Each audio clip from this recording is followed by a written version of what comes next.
Hello mga madam! Good morning! For today's video ay may nag-comment ka sa akin na sabi niya, bagay daw ako maging katulong. Pero before that, ako ay naghahanda ng lunch ng aking asawa at saka breakfast kasi pupunta siya sa trabaho. Meron talagang mga tao no na minamaliit nila yung mga katulong. Hindi nyo ba alam na yung mga katulong, sila yung breadwinner mostly sa family nila. Sila yung nagpapaaral sa mga kapatid at mga anak nila. Yung mga katulong na nilalang nyo ay madami na niyang natulungan. Kaya guys, huwag nyong maliitin yung mga katulong. At sa totoong buhay, katulong naman talaga tayo ng ating mga asawa. Kahit magbasa kayo ng Bible, nasa Bible yan na dapat tayo ay helper ng ating mga husband. Alam nga naman sino yung magluluto, yung kapitbahay, yung nanay niya. Siyempre, nag-asawa ka, siya yung nagpo-provide. Or kung dalawa man kayo ang nagtatrabaho, depende na yan sa inyo na mag-asawa. Pero kasi sa amin, ako, nasa bahay lang ako at siya yung nagtatrabaho. Kaya gusto ko na pinagsisilbihan ko siya. Kasi nakakahiya naman na siya nagtatrabaho tapos ikaw, wala kang ginagawa. At ready na yung kanyang breakfast. Imagine nyo guys, ang aga-aga pa naming nagigising at siya pupunta ng trabaho. Nakakahiya talaga pag ikaw yung asawa at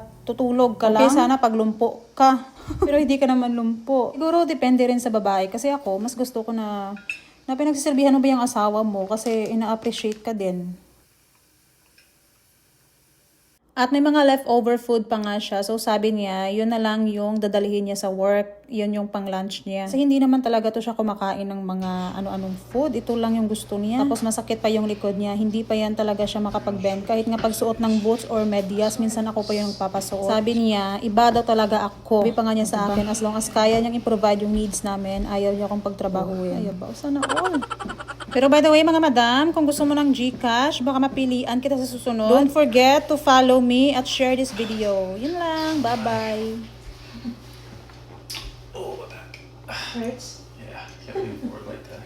I know. Alright. Should be careful. Bye-bye. I love you. It's you.